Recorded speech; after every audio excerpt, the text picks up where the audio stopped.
welcome into another episode of the Guilty as Charged podcast on their bold breakdowns here on the Guilty as Charged podcast YouTube channel. Click that bell as well, subscribe, leave a comment down below, tell me on how you're celebrating the 4th and all that.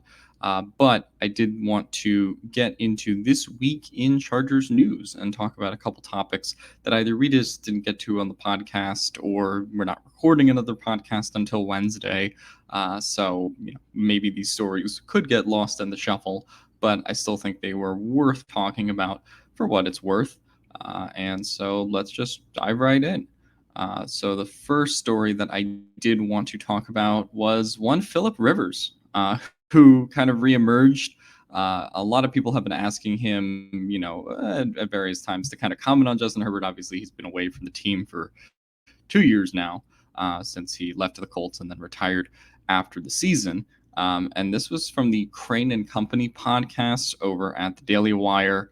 And they got a chance to sit down with Philip Rivers for 9 minutes. The whole interview is on their channel if you want to watch it there. But a couple brief quotes regarding Justin Herbert that I thought were interesting, right? Philip Rivers talks about how they nailed the pick and then said, I think it's awesome to say that thankfully I was able to be there for 16 years. Hopefully he can go another 16. This was in response to one of the commentators and one of the podcasters there asking him about a Justin Herbert Super Bowl pick. So that's obviously, fun to hear that, Philip Rivers says he still roots for the Chargers like crazy and all of that. So he certainly has Justin Herbert's back. And then he did have a funny quote, I thought, on the Packers and the Browns. He said that he thought, it's cool to look back at the last 30, 40 years of the Packers, and they really only had two identifiable quarterbacks, right? You have Brett Favre and Aaron Rodgers. And then you look at the Browns and you said, and he did say directly, you want to avoid a Browns situation where you have 30 guys that you can name over the last 25 years. So I thought the Browns catching a stray there from Philip Rivers was pretty funny. And then, of course, he, kind of capped it all off with the fact that, there is a lot of turnover in the NFL. And so it's weird to think that Philip Rivers stopped playing in 2019 with the Chargers. I mean, that was his final season, then leaves in 2020 free agency. And the team is already in just 2 years so different than when he left, right? Of course, that goes back to the moves that the Chargers have made in free agency now. Of course, the coaching staff is completely different. And so now there's really only a handful of guys, as Philip Rivers says in this interview, that are still on the Chargers, but of course, roots for them. Of course, Keenan Allen is still here. Austin Eckler is still here. Derwin James. Didn't mention Joey Bosa, but Joey Bosa, of course, has been here since the last San Diego season as well. But it really does make you think about all of the change that's been here in the last couple of years. Michael Davis is obviously still kind of here since those last Philip Rivers years on the Chargers. But yeah, the amount of change that does happen in the league in such a short amount of time, to the point where you probably can name 5 or 6 guys that were on the team when Philip Rivers was here. And of course, a lot of that came from this year because, as Brandon Staley talked about in an earlier press conference this offseason, right, basically half the team is brand new, right, from J.C. Jackson to Khalil Mack to the draft picks to everyone. So I thought that part was pretty interesting as well, because I did not think that many players had changed since Philip Rivers left, but it really kind of is almost the whole team in a sense with the amount of turnover in the NFL.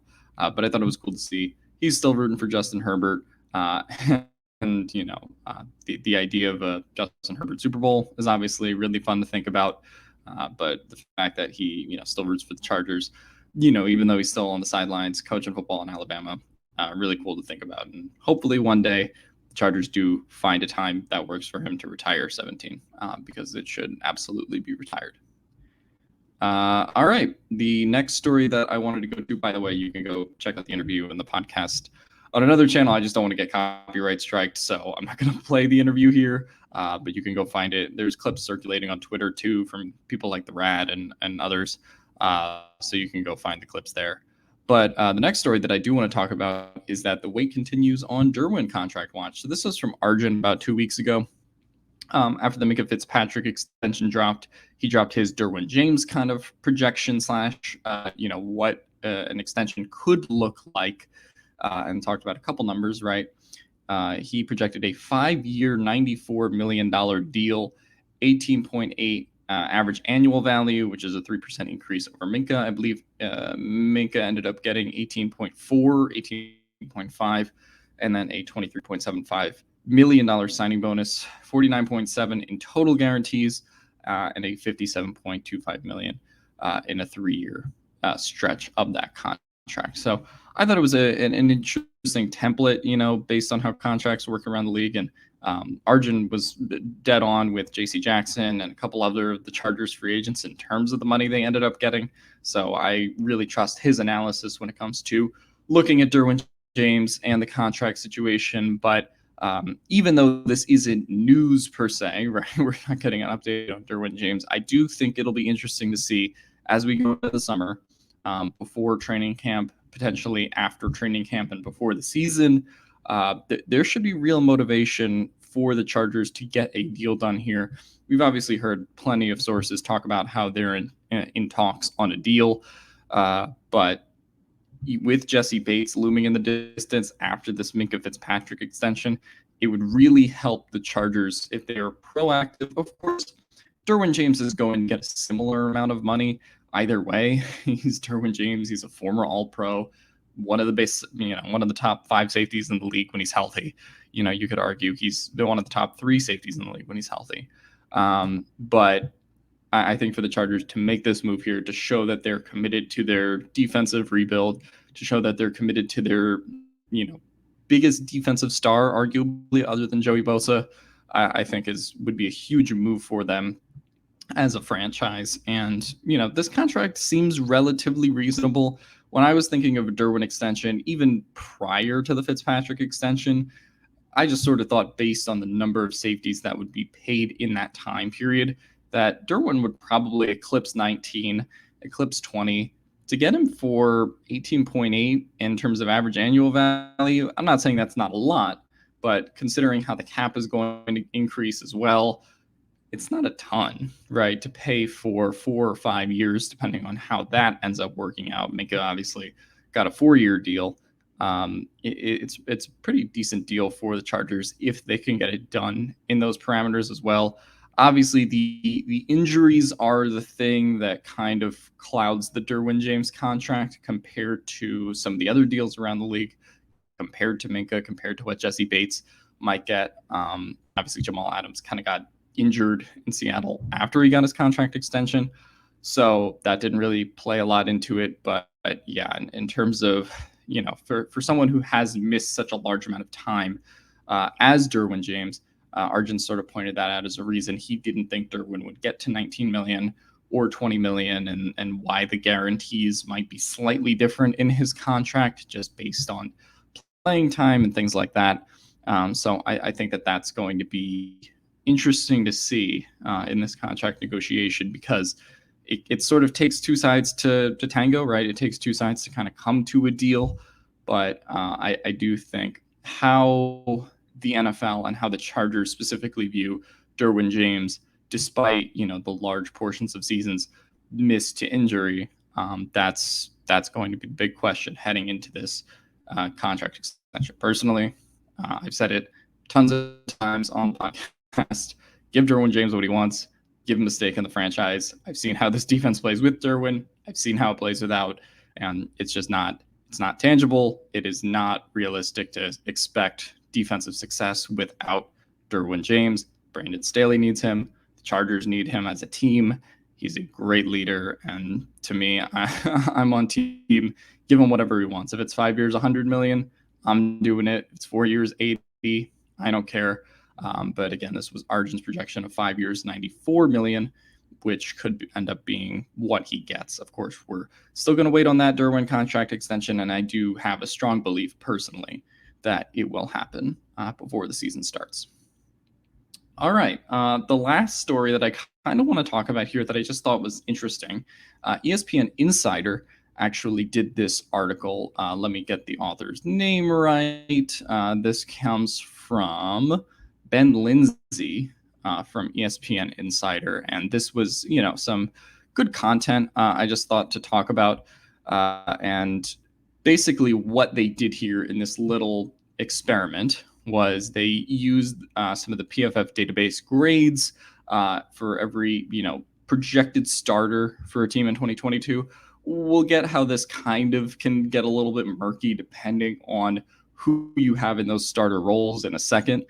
But yeah, this kind of uses Pro Football Focus grades in addition to playing time from previous seasons. Using a larger sample size on seasons, depending on which ones they want to use on PFF if they have to.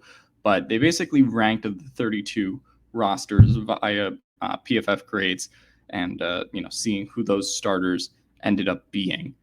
So I thought that was pretty interesting. And for those who are wondering where the Chargers placed in the 32 teams, they actually came in at number 3. So the Buffalo Bills were number 1. The Tampa Bay Buccaneers were number 2. I'll read out the top 10 just because I think it's interesting. So like I just said, at number 1, you have the Bills. 2, you have the Bucs. 3, the Chargers. 4, the Los Angeles Rams, the defending Super Bowl champions. 5, we have the Green Bay Packers. 6, the Cleveland Browns. 7, the Philadelphia Eagles. 8, the Cincinnati Bengals. 9, the Kansas City Chiefs. And then of 10, we have the Miami Dolphins with the Tyreek Hill infusion on that roster. So I thought that the Chargers being third, of course, we always talk about off-season Chargers, but this year does feel a little different. I don't remember a year where the Chargers had the third ranked roster. Of course, everyone remembers back in the day when the Chargers were picked as like a Super Bowl team or like a sneak playoff team, right? And it's been that way for a while. But to say that they have the third best roster in the league, or a top 3, top 5 roster, is not something that was said about previous Chargers teams. I think in the Phillip Rivers era in particular, just because have you seen those offensive lines? But also, have you seen those defensive lines? Right? They were a team that was. There have been Chargers teams that were, had great skill position players, but just were weak in the trenches. And so, maybe if a couple things go their way, they could be a fringe playoff team. Maybe they're a fringe Super Bowl pick, like back in the day for some people. But they were never a strong trench team. And Brandon Staley has certainly changed that culture, brought in all of his guys on the offensive line. Of course, we'll talk about the offensive line in a second and what the biggest weakness might be. But certainly the defensive line looks a lot stronger now, adding Sebastian Joseph Day, Austin Johnson, and of course, the biggest strength that ESPN Insider talks about here in Khalil Mack. So again, this is from Ben Lindsay. The biggest strength: injuries have slowed Khalil Mack over the past few years, but healthy Mack is still one of the best all-around edge defenders in the NFL. Despite missing more than half of the 2021 season, Mack still ranks 3rd amongst edge defenders in PFF's WAR metric since 2019. One of the 2 players ahead of him is Joey Bosa, whose 22% pass rush win rate in 2016 ranks first. Since 2016 ranks first among qualifiers at the position. Assuming a 31-year-old Mack comes back somewhere close to full strength, he and Bosa represent the best edge tandem in the league. And we've talked about how valuable of a position edge is on defense. So, if Khalil Mack can stay relatively healthy and play at the very least 13, 14, 12 games compared to the 7 that he missed last season, or he only ended up playing 7 games, my bad. But if he can, not miss double-digit games and be a contributor for this team as a starter, you're looking at, in my opinion, the best edge tandem in the league. I know you could go to some other places around the league and make arguments for certain teams, but I think what they are saying here, checks out. Joey Bosa, one of the best edge defenders in the league, one of the best pass rushers. I don't remember the stat, but I think amongst all defenders on the defensive line in general, he's only behind like Aaron Donald since 2016 in pass rush win rate, which is pretty crazy. And so, the idea of him and a healthy Mack is certainly, in addition to JC Jackson and other things, what gets you excited about this defense and what gets you to buy in. And it's just such a huge upgrade from what they had before. Of course, Uchenna Nwosu wasn't bad, right? He was fine. But getting an all-pro player like Khalil Mack when he's healthy is insane. Melvin Ingram, also really good Pro Bowl caliber player, during his peak. But obviously, we didn't see that the last couple of years, unfortunately, with the Chargers. Let's go to the next slide here. Unfortunately, for every biggest strength, biggest weakness, right? And so the Chargers have done a very good job of rebuilding their offensive line over the past 2 seasons. Rashawn Slater, Matt Filer, and Corey Linsley were all top 6 graded players at their respective positions in 2021. The but is coming. Just wait for the but. All in their first season with the team. The right tackle spot is where a lot of uncertainty still remains, though. Storm Norton manned that position last season with a 44.7 PFF pass blocking grade, and he was targeted by Max Crosby and the Raiders in a pivotal Week 18 matchup. None of us remember that game. Trey Pipkins, 68.5 PFF grade in 173 snaps last year, will push him for that job this offseason. So, again, nothing super new here. We've been talking about the right tackle spot nonstop, but to see that be the team's biggest weakness, I think this kind of helped put it in perspective a little bit, right? If you have 4 spots, along with Zion Johnson, obviously, who's not mentioned here as the rookie right guard, if you have 4 spots on your offensive line solved and your biggest problem is right tackle, it's not as bad as the previous Chargers offensive lines where all the spots on the offensive line were a problem, except maybe 1 or 2, right? So I think this kind of does help put the Trey Pipkins, Storm Norton thing into perspective where it's like, yeah, that spot's probably not going to be good this year unless they bring someone in or unless Trey Pipkins takes that next step. But, it's also not as bad as it could be, especially if you are getting an upgrade at right guard and Zion Johnson kind of comes firing out of the blocks, out of the gate. So we'll see, how that plan pans out. But the fact that they have 3 all-pro caliber players on their offensive line already, in terms of Rashawn Slater, Matt Filer, and Corey Linsley, I think is not something to, scoff at, especially when we talk about the right tackle conversations, because I do think even on this show, we have a tendency to get negative about the right tackle thing because, of course, Max Crosby is going to be coming at us. The Chargers play the Browns, and Myles Garrett will be coming to town later in the year. The AFC West is chock full of pass rushers. You look at the Raiders, too, in terms of the team that they constructed there with Chandler Jones and Max Crosby, right? So it is easy to get negative about the situation, and it is the Chargers' biggest weakness. But at the same time, you look at the talent that they're putting around that right tackle spot, so it's not quite as bad. I do think it's something, especially if Trey Pipkins, for example, does get a little bit better, it's something they'll be able to survive. But it is their biggest weakness per this ESPN Insider article, which I think most Chargers fans would agree with.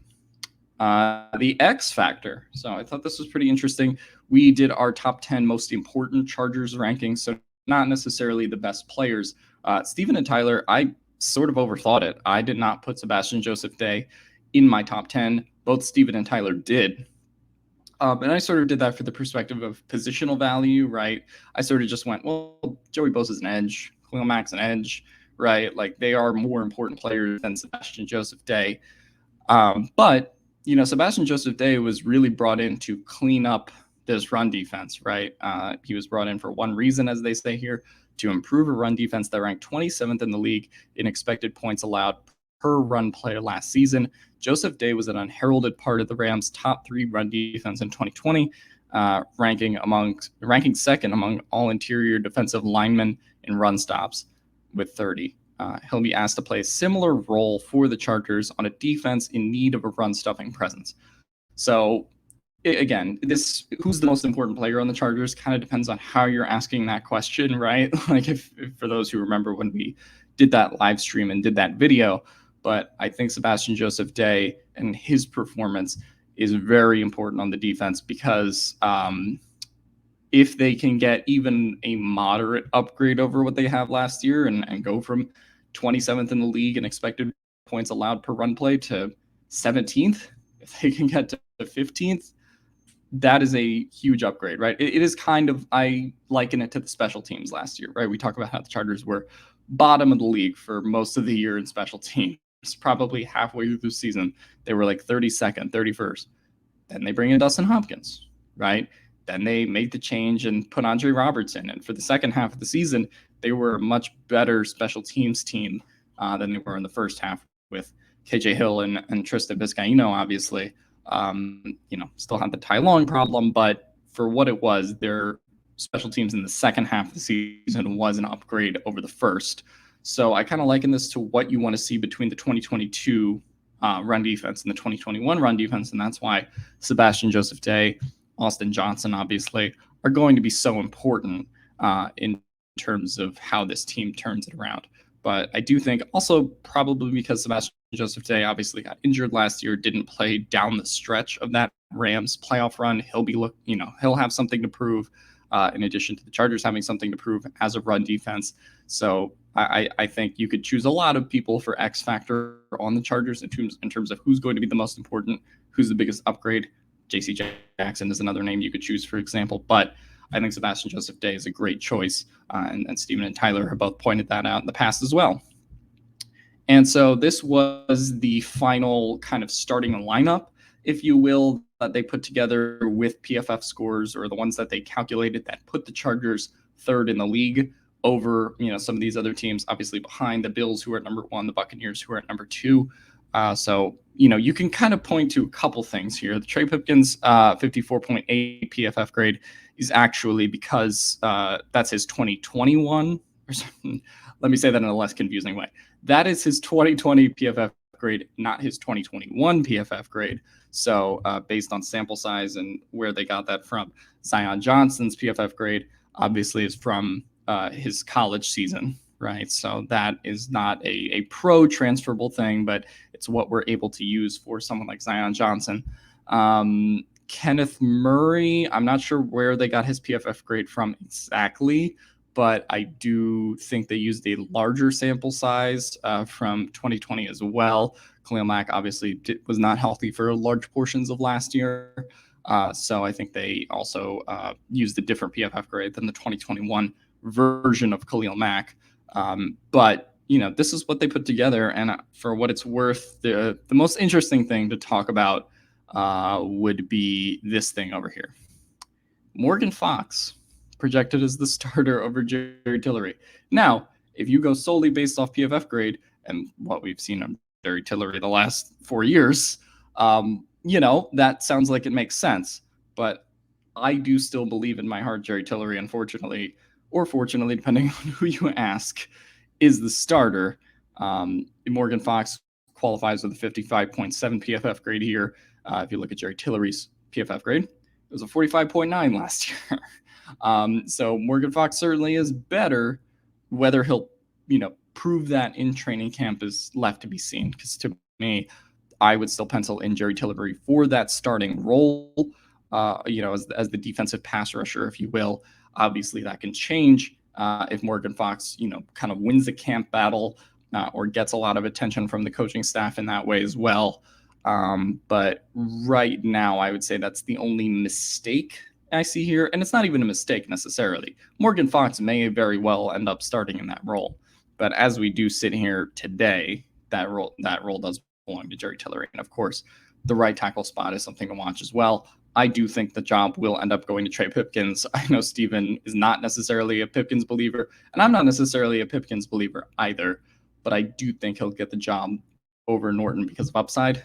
Obviously, we'll have to see how that plays out over training camp in the preseason, as well as who's starting week 1 and what kind of success they have, because the Chargers could obviously make some kind of change mid-season, regardless of who they pick between Norton and Pipkins, if things aren't going well and they just feel that they need something different.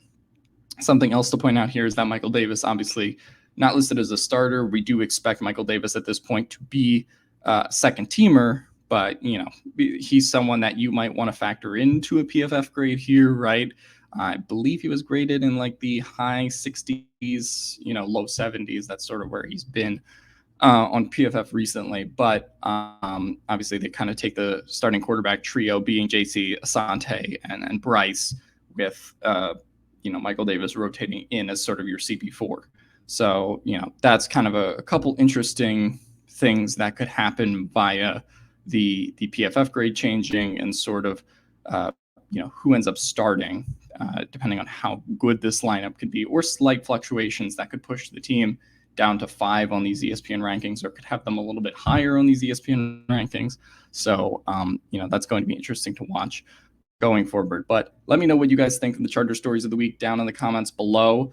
Check out the ESPN Insider article if you want to. Yeah, I will see you guys next time. Let me know again what you guys think of all these stories down in the comments below. Talk to you guys later.